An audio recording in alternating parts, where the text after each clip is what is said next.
Good morning students. मेरे YouTube channel advance chemistry by Sanyogita ma'am में आपका स्वागत है। पिछले वीडियो में हमने हाइब्रिडाइजेशन के बारे में, हाइब्रिडाइजेशन की डेफिनेशन, उसके रूल्स और टाइप ऑफ हाइब्रिडाइजेशन के बारे में डिस्कस किया था। आई होप आपको बहुत पसंद आया होगा। उसके आगे हम आज डिस्कस करते हैं। तो टाइप ऑफ हाइब्रिडाइजेशन के बारे में आपको पिछली वीडियो में मैंने एक्सप्लेन कर दिया था। मैं ब्रीफली आपको फिर से बता देती हूँ कि कितने टाइप के हाइब्रिडाइजेशन प्रेजेंट होते हैं। sp hybridisation,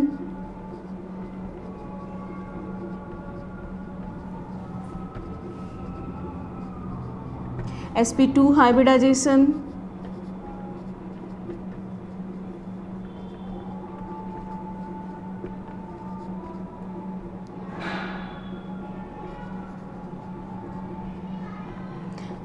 sp3,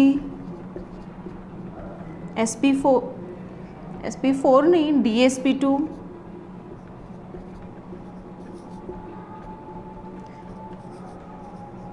dsp3, d2sp3, sp3d2,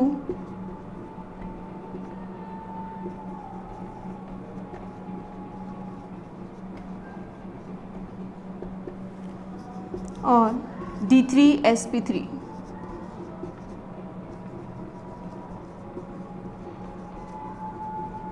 ये 7 प्रकार के हाइब्रिडाइजेशन होते हैं। हाइब्रिडाइजेशन के बेसिस पर मॉलिक्यूल्स के शेप और बॉन्ड एंगल को निर्धारित किया जाता है। तो आज के वीडियो में हम हाइब्रिडाइजेशन, मॉलिक्यूल्स में कौन सा हाइब्रिडाइजेशन प्रेजेंट है, उसके बेसिस पर उसकी शेप और उसमें बॉन्ड एंगल कितना होगा, इसके बारे में डिस्कस करेंगे। तो सबसे पहले मैं आपको एक इजी सा फॉर्मूला बताती हूँ जिससे आप कैलकुलेट कर सकते हैं कि प्रेजेंट मॉलिक्यूल में कौन सा हाइब्रिडाइजेशन मौजूद है। आपको याद करने की ज़रूरत नहीं है, आपको रटने की ज़रूरत नहीं है। मैं आपको एक छोटा सा फॉर्मूला बताती हूँ। उस फॉर्मूले से आप किसी भी मॉलिक्यूल में कैलकुलेट कर सकते हैं कि उसमें कौन सा हाइब्रिडाइजेशन है, और उस हाइब्रिडाइजेशन के बेसिस पर आप उसकी शेप और बॉन्ड एंगल को डिस्कस कर सकते हैं। ठीक है, फॉर्मूला क्या होता है? n equal to n number of hybrid orbitals को डिनोट करता है, या नंबर ऑफ इलेक्ट्रॉन पेयर्स को, जिसमें लोन पेयर और बॉन्ड पेयर दोनों प्रेजेंट होते हैं। n equal to total number of valence electron plus sigma bonded atoms upon 2 plus minus charge. इस फॉर्मूले से हम कोई भी मॉलिक्यूल दिया गया हो उसमें हम टाइप ऑफ हाइब्रिडाइजेशन कैलकुलेट कर सकते हैं। इससे हम कैलकुलेट करेंगे n होता है नंबर ऑफ इलेक्ट्रॉन पेयर, इसमें बॉन्ड पेयर और लॉन पेयर दोनों प्रेजेंट होते हैं, और इस n की वैल्यू के बेसिस पर अपन मॉलिक्यूल में लॉन पेयर की संख्या को भी कैलकुलेट कर सकते हैं। ठीक है, जैसे मैं एक एग्जांपल बताती हूँ आपको। CH4 मीथेन, CH4, इसमें सेंटर एटम क्या है? कार्बन। तो कार्बन के वैलेंस शेल में इलेक्ट्रॉन्स की संख्या, तो n इक्वल टू, इसके लिए कैलकुलेट करना है, n equal to valence shell कितने, वैलेंस शेल में इलेक्ट्रॉन कितने हो गए यहाँ पर? 4, क्योंकि इसका कॉन्फ़िगरेशन क्या होता है? 1s2 2s2 2p2। Valence shell 2 है तो वैलेंस शेल में इलेक्ट्रॉन कितने आ गए यहाँ पर? 4। तो नंबर ऑफ वैलेंस इलेक्ट्रॉन कितना हो गया? 4, प्लस सिग्मा बॉन्डेड एटम्स कितने हो गए हैं? सिग्मा बॉन्ड से जुड़े हुए एटम 4 हैं, 4 हाइड्रोजन, क्योंकि हाइड्रोजन सिग्मा बॉन्ड का फॉर्मेशन करती है। तो एटम की संख्या कितनी हो गई यहाँ पर? 4 अपॉन 2 प्लस माइनस चार्ज, यानी कि इस पर अगर पॉजिटिव चार्ज होगा तो उसको माइनस कर देंगे, और माइनस चार्ज होगा तो उसको प्लस कर देंगे। तो ये अपने चार्ज यहाँ पर 0 है तो कुछ लिखने की ज़रूरत नहीं है। तो n इक्वल टू कितना जाएगा? 4। तो n इक्वल टू 4, यानी कि हाइब्रिड ऑर्बिटल्स की संख्या कितनी है? 4। हाइब्रिड ऑर्बिटल्स की संख्या 4 कौन से हाइब्रिडाइजेशन में होती है? ये होगी sp3 में, 1 s और 3 p, तो टोटल कितने हो गए? 4। तो इसमें कौन सा हाइब्रिडाइजेशन हो गया है? CH4 में sp3। तो कोई भी मॉलिक्यूल हो, हम इस फॉर्मूले से उसमें नंबर ऑफ हाइब्रिड ऑर्बिटल्स को कैलकुलेट कर लेते हैं और नंबर ऑफ हाइब्रिड ऑर्बिटल्स से हम उसमें टाइप ऑफ हाइब्रिडाइजेशन को बता सकते हैं।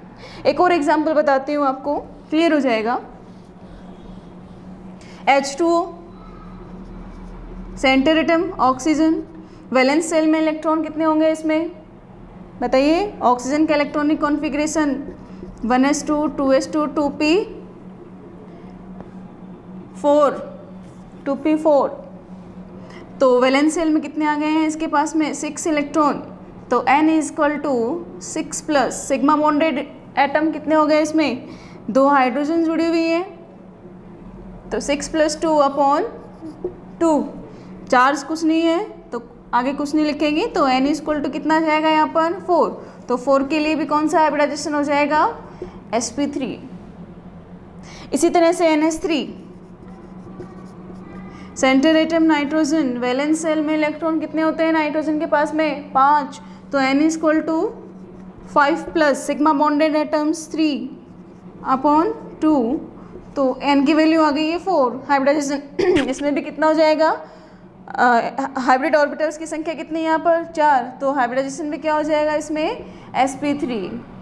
ठीक है। तो कोई भी मॉलिक्यूल हो उसमें आप इस फॉर्मूले को अप्लाई करके आप उसमें टाइप ऑफ हाइब्रिडाइजेशन को कैलकुलेट कर सकते हैं। टाइप ऑफ हाइब्रिडाइजेशन आपको रटने की ज़रूरत नहीं है और टाइप ऑफ हाइब्रिडाइजेशन से आप मॉलिक्यूल के शेप और बॉन्ड एंगल के बारे में आसानी से बता सकते हैं। चलिए अपन स्टार्ट करते हैं। फिर फर्स्ट मैं एग्जाम्पल ले रही हूँ BeCl2। BeCl2, तो इसके लिए बताइए इसकी स्ट्रक्चर क्या होगी, इसको डिस्कस करना अपने। BeCl2 on the basis of hybridization. सबसे पहले तो अपन इसको क्या कैलकुलेट करना है इसमें? Type of hybridization. तो टाइप ऑफ हाइब्रिडाइजेशन मैं लिख देती हूँ। पहला हाइब्रिडाइजेशन है यहाँ पर sp।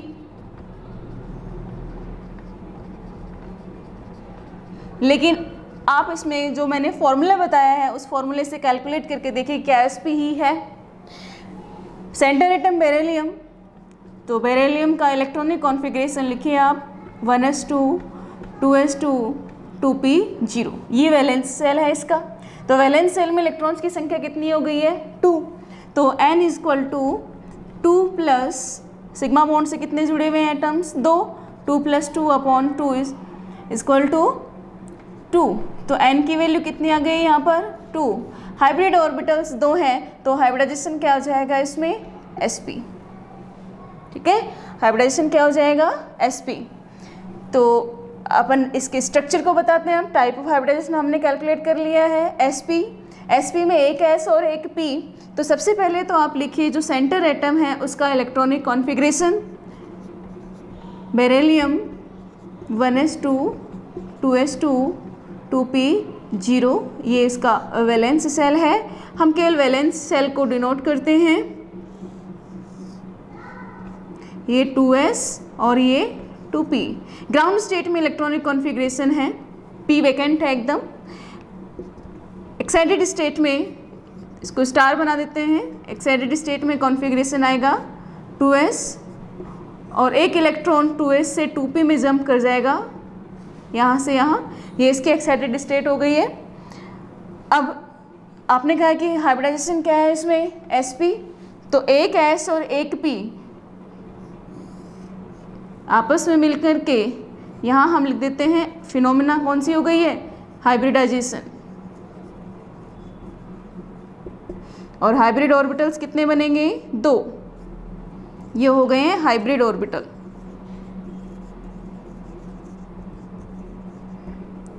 आपने रूल्स में एक रूल बताया था कि हाइब्रिडाइजेशन में ऑर्बिटल्स पार्टिसिपेट करते हैं, इलेक्ट्रॉन्स पार्टिसिपेट नहीं करते हैं। इलेक्ट्रॉन्स का हुंड के नियमानुसार रीडिस्ट्रीब्यूशन किया जाता है हाइब्रिड ऑर्बिटल्स में।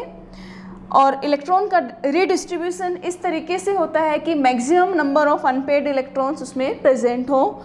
तो यहाँ पर जो 2 इलेक्ट्रॉन प्रेजेंट थे, हम इनको एज इट इज़ नहीं लिख रहे हैं। ये लिखने का 2 इलेक्ट्रॉन, हमारे पास केवल 2 इलेक्ट्रॉन हैं, हम उनको रीडिस्ट्रीब्यूट कर रहे हैं। और रीडिस्ट्रीब्यूट किसके बेसिस पर कर रहे हैं? हुंड के नियमानुसार। और हुंड का नियम कहता है कि ऑर्बिटल्स में अधिकतम मैक्सिमम इलेक्ट्रॉन्स की संख्या होनी चाहिए। तो दोनों इलेक्ट्रॉन्स को हम यहाँ पर पेयर नहीं करेंगे, हम कैसे लिखेंगे? अनपेड कंडीशन में लिखेंगे दोनों को। तो हमारे पास दो हाइब्रिड ऑर्बिटल्स हो गए हैं, इनका नाम है sp हाइब्रिड ऑर्बिटल, और इन दोनों के पास में एक एक क्या प्रेजेंट है, अनपेयर्ड इलेक्ट्रॉन। सपोज ये बेरिलियम, उसका एक हाइब्रिड ऑर्बिटल, ये दूसरा हाइब्रिड ऑर्बिटल, और ये इसकी पीछे वाली नॉब। ये मैंने पिछली क्लास में आपको डिस्कस कर दिया था, हाइब्रिड ऑर्बिटल्स स्पेस में कैसे ओरिएंट होते हैं। तो सेंटर एटम बेरिलियम और उसके दो हाइब्रिड ऑर्बिटल्स, और उसके पास में एक एक इलेक्ट्रॉन है, अनपेयर्ड इलेक्ट्रॉन। ठीक है, इनका मैं नाम लिख देती हूँ, हाइब्रिड ऑर्बिटल।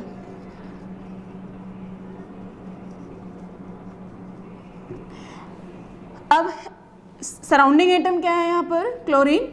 तो क्लोरीन का भी pz या p ऑर्बिटल वैकेंट होता है, एक इलेक्ट्रॉन प्रेजेंट होता है। तो एक क्लोरीन का इधर से ये p ऑर्बिटल, क्लोरीन उसका p, और p कौन सा होता है, ये होता है इसका 3pz, उसका ये अनपेयर्ड इलेक्ट्रॉन। इधर से दूसरी क्लोरीन, उसका 3pz ऑर्बिटल, और ये उसका अनपेयर्ड इलेक्ट्रॉन। इन दोनों में आपस में ओवरलैपिंग होती है, एक्सियल ओवरलैपिंग, और इससे बॉन्ड फॉर्मेशन होता है। बेरिलियम, क्लोरीन और क्लोरीन, तो बॉन्ड एंगल कितने का आ गया इसमें, 180 डिग्री। शेप क्या हो गया इसकी, लीनियर। ठीक है, तो अगर आपके पास एग्जाम में क्वेश्चन आता है कि BeCl2 की स्ट्रक्चर को एक्सप्लेन कीजिए on the basis of hybridization, तो हाइब्रिडाइजेशन के आधार पर पहले आपको इसमें टाइप ऑफ हाइब्रिडाइजेशन बताना है, उसके बाद में आपको इसका हाइब्रिडाइजेशन ऐसे एक्सप्लेन करते हुए इसकी स्ट्रक्चर को लिखना है कि इसमें स्ट्रक्चर होती है लीनियर और बॉन्ड एंगल होता है 180 डिग्री। क्लियर। नेक्स्ट लिखते हैं sp2। sp2 आपको डेफिनेशन बताई थी कि एक s और दो p आपस में मिलकर के तीन sp2 हाइब्रिड ऑर्बिटल्स का फॉर्मेशन करते हैं, और ये तीनों हाइब्रिड ऑर्बिटल्स जो होते हैं ये स्पेस में 120 डिग्री के बॉन्ड एंगल पर प्रेजेंट होते हैं। तो इसकी शेप हो जाती है ट्राइगोनल प्लेनर। तो इसका एग्जाम्पल हम देखते हैं BF3, simplest example BF3। First year में ये सिंपलेस्ट एग्जाम्पल ही है आपके सिलेबस में, तो मैं उन्हीं को डिस्कस कर रही हूँ। BF3 सबसे पहले तो आप इसमें कैलकुलेट करना देखिए कि क्या इसमें मैं बता रही हूँ sp2 हाइब्रिडाइजेशन है वही है क्या, क्योंकि यह तो मैंने लिख दिया है कि इसमें sp2 हाइब्रिडाइजेशन है। एग्जाम में कॉम्पिटिशन एग्जाम्स में आता है कि BF3 में कौन सा हाइब्रिडाइजेशन होगा, तो आपको कैलकुलेट करके देखना होगा। तो इसमें आप n की वैल्यू कैलकुलेट कीजिए। n के लिए मैंने फॉर्मूला बताया था, n equal to total number of valence electron plus sigma bonded atoms की संख्या अपॉन 2 प्लस माइनस चार्ज। तो यहाँ पर कितने आ गए हैं, वैलेंस शेल में इलेक्ट्रॉन कितने होते हैं बोरॉन के पास में, बेरिलियम में कितने थे 2, तो बोरॉन के पास में कितने हो जाएंगे 3, तो 3 प्लस सिग्मा बॉन्डेड एटम्स कितने हो गए हैं, फ्लोरीन 3 अपॉन 2, चार्ज कुछ नहीं है तो उसको छोड़ देंगे। तो n इक्वल टू कितना आ गया है इसमें 6/2 इक्वल टू 3, n की वैल्यू 3 है, यानी कि इसमें हाइब्रिडाइजेशन क्या हो जाएगा sp2। ठीक है, करेक्ट sp2।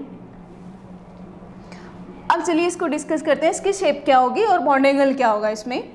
तो सेंटर एटम बोरोन, बोरोन का इलेक्ट्रॉनिक कॉन्फ़िगरेशन ग्राउंड स्टेट में 1s2 2s2 2p1, ये इसका वैलेंस सेल है, 2s 2p, 2s में 2 इलेक्ट्रॉन, p में 1 इलेक्ट्रॉन। एक्साइटेड स्टेट में इसका इलेक्ट्रॉनिक कॉन्फ़िगरेशन हो जाएगा, एक इलेक्ट्रॉन जंप कर जाएगा 2s से 2p में, इधर से एक इलेक्ट्रॉन इधर जंप कर गया है। हाइब्रिडाइजेशन आपने कहा है इसमें sp2, तो एक s और 2p, ये एक s और 2p, तो इसका टाइप क्या लिखेंगे, फिनोमिना क्या हुई यहाँ पर sp2 हाइब्रिडाइजेशन। हाइब्रिडाइजेशन में क्या होता है कि ये आपस में मिलकर के इनकी एनर्जी क्या होती है, यहाँ तो एनर्जी में थोड़ा सा गैप है, लेकिन इनकी एनर्जी फिर क्या हो जाती है हाइब्रिड ऑर्बिटल्स की बिल्कुल बराबर। तो इन सबको एक साथ ही लिखना है, और ये तीन क्या बन गए यहाँ पर sp2 हाइब्रिड ऑर्बिटल।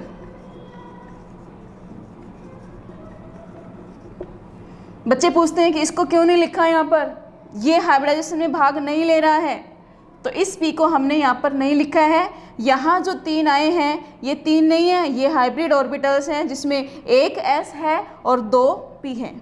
अब इलेक्ट्रॉन्स का क्या करेंगे, रिडिस्ट्रीब्यूशन। वैलेंस शेल में टोटल इलेक्ट्रॉन कितने थे, 3 को हुंड के नियम के अनुसार हम इसमें रिडिस्ट्रीब्यूट करेंगे तो इलेक्ट्रॉन्स कैसे लिखे जाएंगे, तीनों अनपेयर्ड कंडीशन में आ जाएंगे ऐसे। अब इनके पास में एक इलेक्ट्रॉन की रिक्वायरमेंट है बॉन्डिंग के लिए, तो यहाँ एक इलेक्ट्रॉन फ्लोरीन देगी अपना, फ्लोरीन, और ये सिग्मा बॉन्ड का फॉर्मेशन होगा। इस ऑर्बिटल में दूसरी फ्लोरीन अपना इलेक्ट्रॉन देगी, यहाँ पर भी सिग्मा बॉन्ड का फॉर्मेशन हो जाएगा, और यहाँ पर भी एक इलेक्ट्रॉन तीसरी फ्लोरीन देगी और इसमें भी सिग्मा बॉन्ड का फॉर्मेशन हो जाएगा। ठीक है, तो स्ट्रक्चर बनाती हूँ बोरॉन, और इसके हाइब्रिड ऑर्बिटल्स ये वाले 3 कैसे प्रेजेंट होंगे, 120 डिग्री के बॉन्ड एंगल पर, कैसे, येरा और येरा। इन तीनों के पास में इनकी पीछे वाली नॉब्स हैं, सबकी पीछे मुड़ी हुई है, ये सेंटर एटम है, ये हैं इसके हाइब्रिड ऑर्बिटल, अपन नाम लिख देते हैं यहाँ पर हाइब्रिड ऑर्बिटल। और इन तीनों के पास में एक इलेक्ट्रॉन प्रेजेंट है। अब एक फ्लोरीन भी चूंकि पी ब्लॉक एलिमेंट है और उसका भी पीक वैकेंट है, तो यहाँ पर कौन सा ऑर्बिटल आएगा, इसका p, और ये p कौन सा आएगा फ्लोरीन का, 2p आएगा या 3p आएगा, ये आएगा 2p। इधर से भी कौन सा आएगा, 2p, फ्लोरीन का 2p। ये तीसरी फ्लोरीन, उसका 2p, और ये अपना एक इलेक्ट्रॉन लेकर के आते हैं, ये रहा इसका एक इलेक्ट्रॉन। तो बोरोन सेंटर में इस तरफ से बॉन्डिंग हो गई, यहाँ फ्लोरीन, ये रहा फ्लोरीन और एक ये रहा, तो ये बॉन्ड एंगल क्या हो जाएगा इसके बीच में, इसके अगर इनको सराउंडिंग एटम्स को आपस में मिला दें तो शेप क्या बन गई, ये ट्राइगोनल प्लेनर।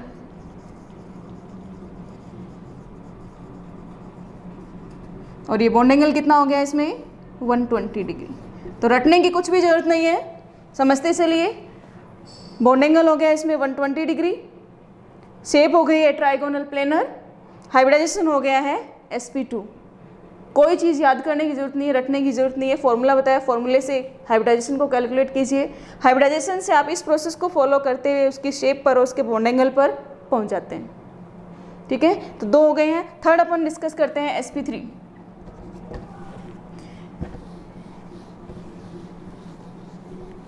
sp3 की डेफिनेशन मैंने आपको बताई थी, एक s और 3p एटॉमिक ऑर्बिटल्स आपस में मिलकर के 4 sp3 हाइब्रिड ऑर्बिटल्स का फॉर्मेशन करते हैं, और ये हाइब्रिड ऑर्बिटल्स स्पेस में 109 डिग्री 28 मिनट के बॉन्ड एंगल पर प्रेजेंट होते हैं, और इससे जो शेप होती है वो होती है टेट्राहाइड्रल। इसका सिंपलेस्ट एग्जांपल हम देखते हैं CH4, मेथेन। CH4, अब मैंने बताया आपको sp3 है, लेकिन फॉर्मूले से आप कैलकुलेट करके देख सकते हैं, मैंने वैसे पीछे ही बताया था आपको, तो वापस से इसको रिपीट नहीं कर रही हूँ मैं, सीधे चलती हूँ इसकी शेप पर। तो सेंटर एटम क्या है यहाँ पर, कार्बन। कार्बन का इलेक्ट्रॉनिक कॉन्फ़िगरेशन होगा 1s2, 2s2, 2p2, valence shell 2।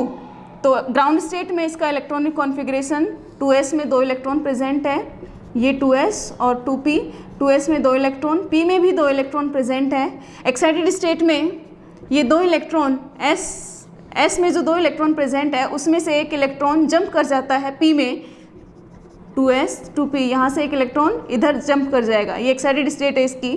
अब आपने कहा इसमें हाइब्रिडाइजेशन कौन सा है, sp3, तो एक s और 3p, ये प्लस हो जाएंगे, इसका नाम लिखेंगे यहाँ पर sp3 हाइब्रिडाइजेशन।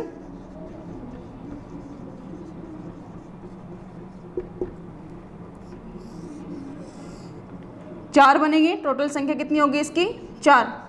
ये हाइब्रिड ऑर्बिटल्स हो गए, और इलेक्ट्रॉन्स टोटल यहाँ पर 4 थे। हुंड के नियम के अकॉर्डिंग हम इन्हें रिडिस्ट्रीब्यूट करेंगे तो सभी में एक इलेक्ट्रॉन आ जाएगा। सबके पास एक इलेक्ट्रॉन की कमी है, तो एक इलेक्ट्रॉन इसे हाइड्रोजन, चूंकि हाइड्रोजन 1s1 एक इलेक्ट्रॉन प्रेजेंट होता है, तो यहाँ एक इलेक्ट्रॉन देगी हाइड्रोजन, यहाँ दूसरी हाइड्रोजन, यहाँ तीसरी हाइड्रोजन, और ये चौथी हाइड्रोजन, और 4 क्या बन जाएंगे इसमें, सिग्मा बॉन्ड, चूंकि एक्सियल ओवरलैपिंग होगी और उससे बनेगा सिग्मा बॉन्ड। अब इसकी स्ट्रक्चर बता देते हैं। सेंटर एटम कार्बन, कार्बन के ये 4 हाइब्रिड ऑर्बिटल्स,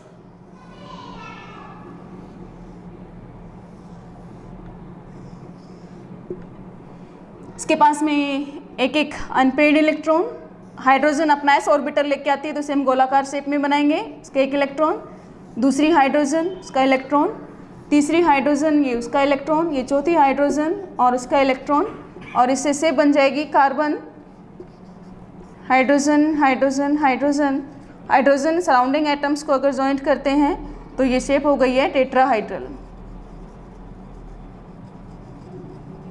और बॉन्ड एंगल हो जाएगा इसमें 109 डिग्री 28 मिनट। ठीक है, इसी का एक और एग्जांपल मैं आपको बताती हूँ डिस्कस करके। इसके 3 एग्जांपल हैं, मैं अभी एक बताया, एक और बताती हूँ आपको, NH3 और एक H2O। इसको वापस से स्टडी करेंगे हम VSEPR थ्योरी में, लेकिन मैं एक थोड़ा सा इंट्रोडक्शन इसमें भी दे देती हूँ क्योंकि ये भी इंपॉर्टेंट मॉलिक्यूल्स हैं, इनकी स्ट्रक्चर भी एग्जाम में पूछी जाती है। तो NH3 के लिए अब एक बार तो कैलकुलेट करके देखिए कि इसमें हाइब्रिडाइजेशन sp3 होगा क्या दोनों में। तो n की वैल्यू कैलकुलेट करते हैं। वैलेंस सेल में इलेक्ट्रॉन कितने हो गए यहाँ पर? वैलेंस सेल में हो गए 3, सिग्मा बॉन्डेड एटम्स की संख्या भी 3 अपॉन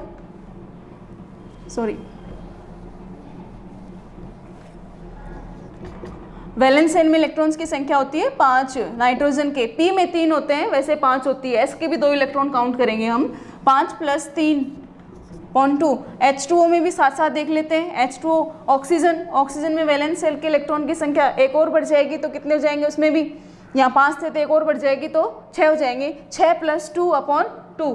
तो यहाँ इसके लिए भी n = 6 + 2/2। चार्ज दोनों पर ही नहीं है तो चार्ज लिखने की जरूरत नहीं है, तो n = 8/2 = 4, और यहाँ पर भी 8/2 = 4। तो दोनों के लिए n की वैल्यू कितनी आ रही है? 4 है, मतलब इसमें संकरण क्या है? sp3।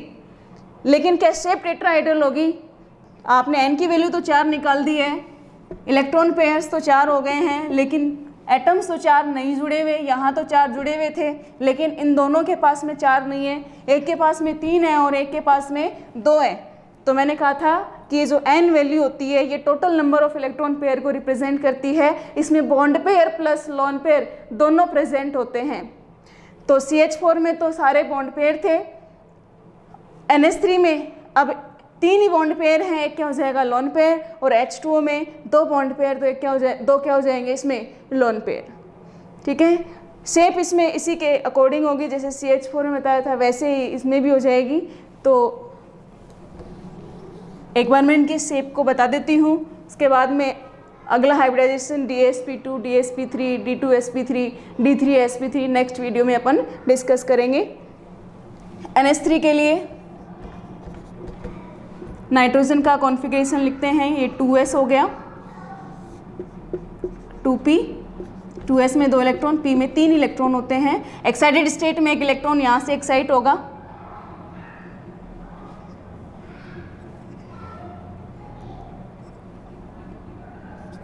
सॉरी एक ही बात है, आप इलेक्ट्रॉन को यहाँ से यहाँ एक्साइट कर सकते हो, फर्क क्या पड़ेगा? यहाँ पेयर्ड कंडीशन में तो वहाँ पे भी क्या हो जाएगा?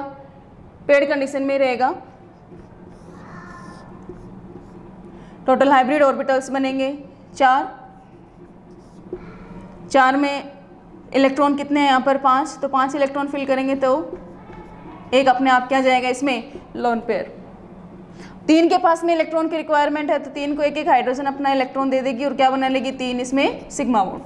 इसी तरह से H2O में होगा, H2O में ऑक्सीजन होती है तो उसके P में कितने इलेक्ट्रॉन होते हैं? 4 इलेक्ट्रॉन, तो 4 इलेक्ट्रॉन यहाँ करेंगे तो ये टोटल इलेक्ट्रॉन कितने हो गए हैं? हाइब्रिडाइजेशन तो वही है, हाइब्रिडाइजेशन तो वही है क्योंकि 4 ही हाइब्रिड ऑर्बिटल हैं यहाँ पर, तो इलेक्ट्रॉन लेकिन कितने हो गए हैं? 4 और 2 6, 6 तो 5 और 6। अब 2 के पास में इलेक्ट्रॉन की रिक्वायरमेंट है, 2 तो पूरे हैं, कंप्लीट है, तो इनको इलेक्ट्रॉन की ज़रूरत नहीं है, तो ये तो क्या आ जाएंगे? लोन पेयर, और ये 2 क्या हो गए हैं? ये बॉन्ड पेयर।